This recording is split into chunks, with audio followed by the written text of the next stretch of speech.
អូននឹងបងបដើមសន្តានាបេះដូងបេះទីរងចាំចំឡាទោះបីរាប់អានគ្នាជាមិត្តក៏ដោយបាត់ក្រោយមិនអោយបរំឯកា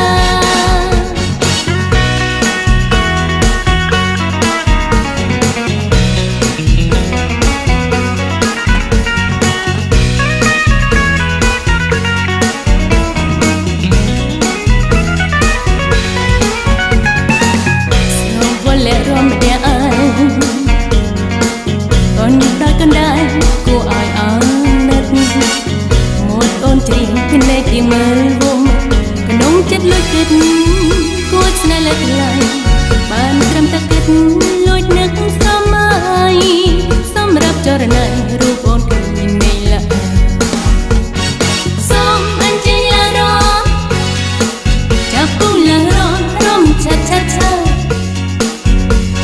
ស្រីស្អាតរងសង្ហារំឆាត់ឆាត់ឆាជាមួយត្រេះ